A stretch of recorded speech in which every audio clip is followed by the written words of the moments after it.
Celeste Marie Beaumont was 36 years old when her ex-husband cleaned out the joint account, took the car, and left her standing in the kitchen of an apartment she could no longer afford.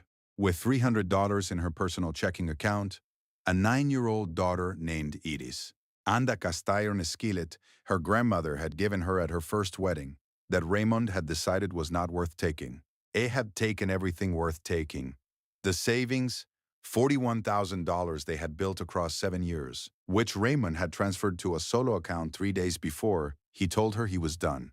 With the same methodical timing he applied to everything he considered a transaction. The 2019 Jeep Cherokee, the standing mixer she had used to start a small cake order business from their kitchen, which Raymond had called her little hobby, in the same tone he used for things he found mildly embarrassing. The flat-screen television, the good knives, the wine rack. He had left the cast iron skillet because he had never learned to use it and because it was heavy, and because somewhere in the architecture of his thinking, the things Celeste was attached to were the things he did not need. He had left her with $300 in the skillet, and 47 square inches of bare wall where the television used to be, and had done it cleanly and efficiently and without a scene, because Raymond Beaumont did not do scenes. He simply did transactions. And Celeste had been, for 7 years, the most expensive one he had decided to exit. What he did not know, what Raymond Beaumont, who had since moved into a downtown condo with a woman from his office, and a Viking range he did not know how to use, could not have imagined when he left that cast iron skillet on the counter was what Celeste Beaumont would build with it. Not the specific thing, not the truck, not the line, not the name, not the face on the television screen he saw 3 years later, while channel surfing in the condo on a Wednesday evening with a glass of scotch in his hand and the specific expression of a man who has suddenly understood that he made the wrong calculation. She had not built it at him. That was the part he would never fully understand. She had built it because the skillet was there and Iris needed dinner and the $300 needed to last, and somewhere inside her, underneath the grief and the rage and the particular humiliation of having believed in something that had already been decided without her, underneath all of that, something older and more reliable had simply said, "Cook." What Raymond saw on that television screen would cost him the version of himself that had believed Celeste Beaumont was the least remarkable thing in the room. Before we jump into the story, comment where in the world you are watching from and subscribe, because tomorrow's story is one you need to hear. The alarm went off at 4:30 a.m. on a Tuesday in April, which was a year and 8 months after Raymond left, and Celeste was already awake, which she usually was by 4:15 on commissary days, because commissary days required a different quality of presence than service days. Quieter, more internal, the kind of attention that a kitchen demands before anyone else is in it. She was a cook. She had always been a cook, the way some people are always one thing regardless of what circumstances name them. A teacher, a builder, a healer, so fundamentally that the skill outlasts every other structural element of the life it inhabits. Her grandmother Cora had been a cook in the specific tradition of the Louisiana Gulf Coast, the kind that did not separate seasoning from love, or timing from intuition, or the smell of a kitchen from the experience of belonging somewhere. And she had passed those things to Celeste the way they had always been passed, through proximity, through repetition, through standing beside someone at a stove and watching and being allowed to try and being corrected with patience and told to try again. Celeste had studied hospitality management at a state university in Louisiana, had done 2 externships at restaurants in New Orleans, and had fully intended to work in professional kitchens before Raymond, who she had met in her junior year, had redirected that intention with the particular gravity of a confident man who has decided what a woman's life should look like, and communicates that decision so consistently that the woman begins to experience it as her own preference. By the time they married, she was working in hotel catering management, which was adjacent to what she had wanted in the way that a photograph of a window is adjacent to the view.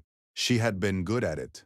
She had also, on weekends and school holidays, and during the hours when Raymond was at the office, developed a cake order business. Layered confections that used her grandmother's techniques, tailored to occasions, which she sold through word of mouth, to people who came back the following month and brought a friend. Raymond had called it her little hobby. She had not corrected him. After he left, she had sat in the kitchen for 1 full hour without moving. Iris was at school. The apartment was very quiet. She had looked at the $300 figure on her phone's banking app for long enough to understand it clearly. And then she had looked at the cast iron skillet on the counter, which was a 12-inch Lodge that had belonged to her grandmother Cora, and before that to Cora's mother, seasoned to near black through decades of use. The surface so developed that it was its own argument about time and care and what those two things produce. She had picked it up. She had turned on the burner. She had made eggs. Edie's came home from school that afternoon, and Celeste was sitting at the kitchen table with a legal pad, which was where she made lists and where she thought, and the pad had 6 items on it. Edie's dropped her backpack by the door and came to look at the list over Celeste's shoulder, which she was old enough to do and young enough to do without self-consciousness. "What's a commissary kitchen?" Edie said. "A commercial kitchen you can rent by the hour," Celeste said. "Are we starting a restaurant?" "We're starting something," Celeste said. Her friend, Deja de Janelle Mouton, who had been her roommate sophomore year and who was now a nurse at Tulane Medical, and whose friendship had survived everything including Raymond, who she had disliked from the first dinner, and had said so once and then not again, because Deja understood the difference between saying a thing and repeating it, came over that evening with wine and her calculator, and they sat at the kitchen table, and Deja ran numbers while Celeste talked. The numbers were not encouraging. Renting commissary time, buying initial inventory, acquiring equipment for anything resembling a mobile food operation, even on the modest end. The startup figure was beyond what $300 could reach without significant construction. "So we need money," Deja sighed. "We need a truck first," Celeste said. "The money comes from the truck." "You don't have a truck yet." Deja looked at her for a moment over the top of her wine glass with the expression she used when she was deciding whether something was a reasonable risk or a reasonable-sounding catastrophe. "What are you going to make?" she said. Celeste told her. It was not a full concept yet. It was more a direction, a set of flavors, a family of dishes that came from her grandmother's Gulf Coast kitchen, applied to the format of serious street food, elevated without being pretentious. The kind of food that is honest about what it is, and extraordinary in its execution.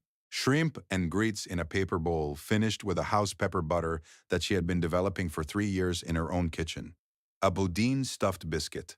A slab of catfish, fried in the cast iron, laid on a bed of Creole remoulade with a side of pickled okra that was her grandmother's recipe and which she had memorized at 11 years old. Things that tasted like somewhere specific and that you could eat standing up at a curb without losing anything. Deja put the calculator down. "Okay," she said. "Okay what?" "I have $12,000 in savings. I'm not giving it to you, I'm investing it." Celeste was quiet for a moment. "Deja, don't." Deja sighed. "It's a business transaction. We write it up properly. Raymond taught us something at least." They wrote it up properly the next morning with a handshake on terms, and Deja's brother-in-law Terrence, who was a CPA, drafting a 2-page partnership agreement that Celeste kept in a folder she labeled the foundation, which was not a metaphor she intended, but which turned out to be accurate. She found the truck through a restaurant equipment broker in Metairie, a 2009 step van that had spent its previous life as a catering vehicle for a corporate events company, which meant it had been maintained for commercial use and had the bones of a working kitchen already installed, though those bones needed significant attention. The asking price was $22,000. She paid $18,500 after 3 conversations with the broker, which was a number she reached through research and patience and the specific negotiating posture of a woman who knows exactly what she needs and exactly what she will and will not pay for it. She drove it home to the apartment parking lot and parked it, and Edie's came outside and walked around it twice and said, "It smells like soup." "It smells like opportunity," Celeste said. "It smells like soup," Edie said. It took 4 months to get the truck operational. She did the work in stages. The commissary rental for prep and development, while the truck was being fitted. The permitting process, which was longer and more procedurally specific than she had anticipated. The generator system, the hood vent, the propane line, the equipment acquisition piece by piece as cash allowed. She was cooking through all of it, refining every item on the initial menu with the rigor of someone who understands that in street food, the margin for error is 0, because the customer is standing at a window without a table. And a menu on a server to mediate the experience, There is only the food, and either the food is good enough to bring them back, or it is not. She tested the pepper butter 47 times. She tested the biscuit dough 23 times until the texture was exactly what she needed. Light enough to be a biscuit and sturdy enough to hold a Boudin filling without collapsing by the time the customer reached the end. Edie's sat at the commissary on weekend afternoons, doing homework at a stainless steel prep table, while Celeste worked, which was not an ideal environment for a 9-year-old's weekend, but which Edie's bore with the equanimity of a child who had inherited her mother's capacity for inhabiting difficult circumstances, without being ruined by them. Occasionally, she offered opinions on things she tasted, which Celeste listened to carefully because children have no diplomatic interest in softening a bad review. This one, Edie said one afternoon, pointing at the bowl containing the 31st iteration of the pepper butter. Celeste tasted it. It was the one. The truck lounged on a Saturday morning in October, 16 months after Raymond left. She had chosen a spot near the university that she had scouted for 6 weeks, monitoring foot traffic by time of day and day of week, in weather condition and proximity to competitive offerings. And she had chosen the Saturday morning slot because the breakfast to lunch transition was underserved in that corridor, and because her menu was built to work across that boundary. Things you could eat at 9 a.m. and things you could eat at noon. The pepper butter tying them together. The line at 9:15 a.m. on the first Saturday had 7 people. By 10 o'clock, it had 23. She sold out of shrimp and grits by 11:30, which she had not anticipated, and which meant she turned away 11 customers, which she logged in her notebook under lessons in a column she had started keeping for exactly this purpose. By the third Saturday, the line was 30 deep before she opened the window. She named the truck Cora's for her grandmother, with the C in a specific script that had been taken from Cora's own handwriting on a recipe card that Celeste still had in a Ziploc bag in the foundation folder. Because it was the most important document she owned. The branding was simple. Black truck, white script, the image of a cast iron skillet rendered in a single clean line drawing. And it was done by a design student from the university who had been in line on the second Saturday and had asked if she was looking for anyone, and she had said not right now, but come back next month, which Hay did, and they had worked out an arrangement. By the 8th month of operation, she had hired one person, a woman named Loretta, who had cooked in a Creole restaurant for 14 years and whose food instincts Celeste had assessed in one 30-minute conversation and found to be sound. Loretta handled the window on service days while Celeste ran the kitchen, which meant the kitchen ran at a pace that the line matched, and the customers at the end did not wait so long that they left. This was the operational insight that separated Cora's from the other trucks in the rotation.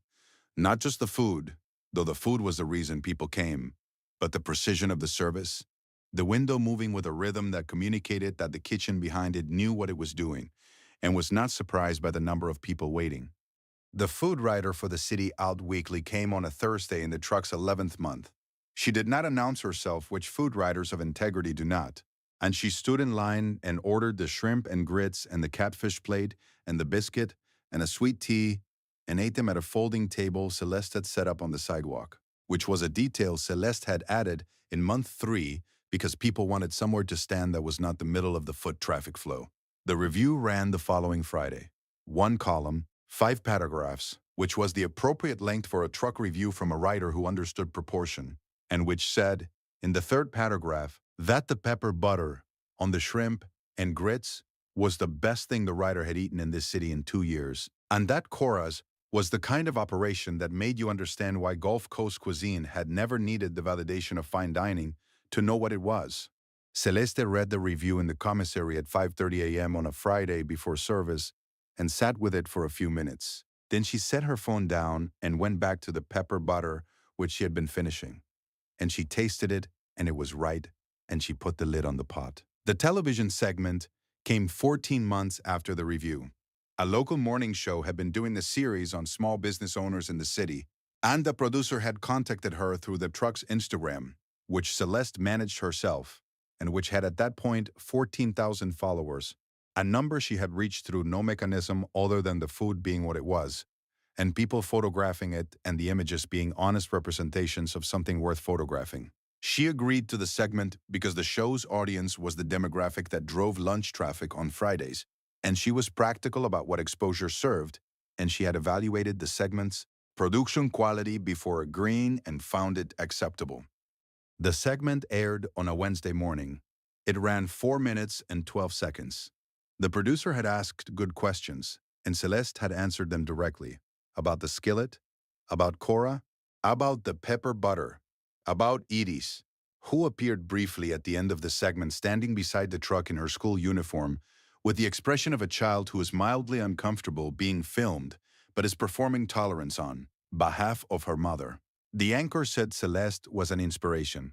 Celeste said she was a cook and that the food did the work.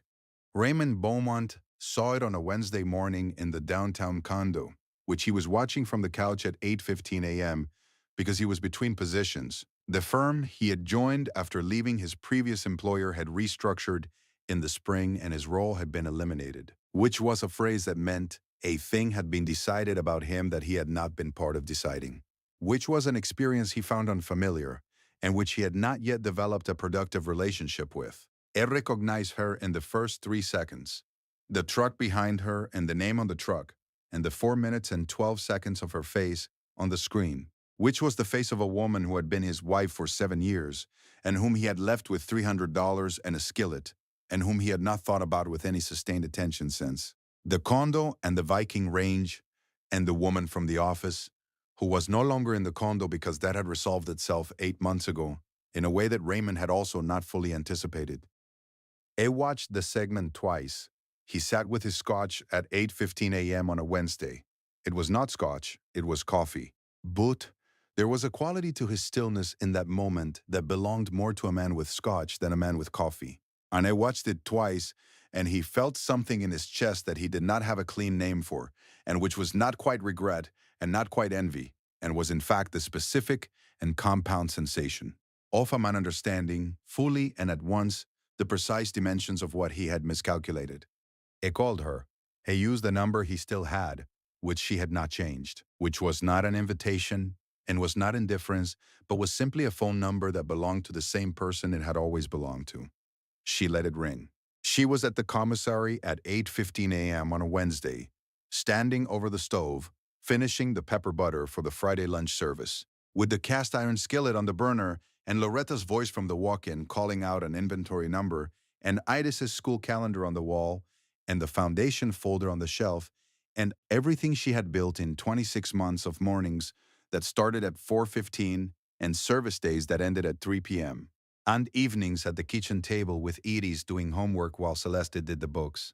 Everything that had been built from $300 in a skillet and the particular stubbornness of someone who had been handed the least of what she was owed and had declined to accept it as a ceiling.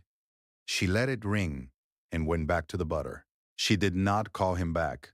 There was nothing he could say that was relevant to anything she was doing, and she had learned in 26 months of building something from nothing that the most important skill was not strategy or resilience or even courage. It was the ability to identify what deserved her attention and to give that thing the full weight of her presence and to leave the rest on the counter like a skillet someone else didn't want. Not because it wasn't valuable, but because they didn't know how to use it. She knew how to use it. She had always known. Coras expanded to a second truck in the spring, 3 years and 1 month after Raymond left. She hired a kitchen manager named Darnell, who had spent 8 years in restaurant kitchens and who understood that Celeste's operation ran on precision and that precision required the same attention. Till the 17th service day as to the first. She opened the second truck in a neighborhood across town that she had been watching for 8 months and whose lunch corridor had the same profile as the original spot. Underserved. High foot traffic, demographically aligned with the food she made and the price point she had set, which was honest without being inaccessible. Deja came to the second lounge with a bottle of champagne and her calculator, and they stood beside the new truck in the April morning before the window opened, and Deja ran the projected revenue. Figures for the second year, with both trucks operating, and said the number out loud, and Celeste listened and nodded and said they should revisit the commissary rental structure in the third quarter, because the volume was going to push against the current capacity, and Deja said yes and wrote it down. The champagne was for after service, which was how Celeste had always done it. Celebration after the work, not instead of it. She drove home that evening in the used Corolla she had bought in month 4, when the truck was cash flowing enough to cover a car payment, which was a modest car that she had bought because it was reliable, and she needed reliable, and she had not thought about it since she bought it because she did not think about the car when she was not in it. Edie's was in the passenger seat, 13 now, doing something on her phone with the specific absorption of a 13-year-old who has briefly forgotten a parent is in the room. The radio was on. The evening was warm. "Mom," Edie said, without looking up. "Yes. Are you going to open more trucks?" Celeste thought about it for a moment. The third location she had been considering was in a market 2 cities away, which was a different kind of operation. It would require a manager she trusted to run it without her daily presence, which was the piece she was still thinking through. "Maybe," she said. Edie's looked up from her phone. "You should," she said. "Coras should be everywhere." Celeste looked at the road ahead. The evening light was the particular amber of a Gulf Coast spring, low and warm, and the kind that makes ordinary streets look briefly extraordinary. And the city was moving around them, the way cities move in the early evening, when the day is releasing its shape. And Celeste Beaumont drove through it in her used Corolla, with her daughter beside her and her grandmother's skillet bolted into the rack of a truck that was cooling down in the commissary lot behind. Them, and she thought, yes, maybe everywhere. She did not look back. Raymond Beaumont was somewhere in the city behind her, in a condo with a Viking range he still had not learned to use. And the number he had called had rung and gone to voicemail, and the voicemail had her voice on it saying her name and the name of the truck and a number to reach for catering inquiries. And that was all the answer the question deserved. She drove home. She made dinner. The skillet went on the burner, and the evening opened into the kitchen the way evenings do when you are inside a life that fits you, and the food smells right, and someone you love is at the table. And there is work waiting for tomorrow that you built yourself, piece by piece, out of the only thing that was left. I hope you enjoyed that one. Be sure to like the video and subscribe so you don't miss the next story. I've picked out 2 more for you that I think you'll really like.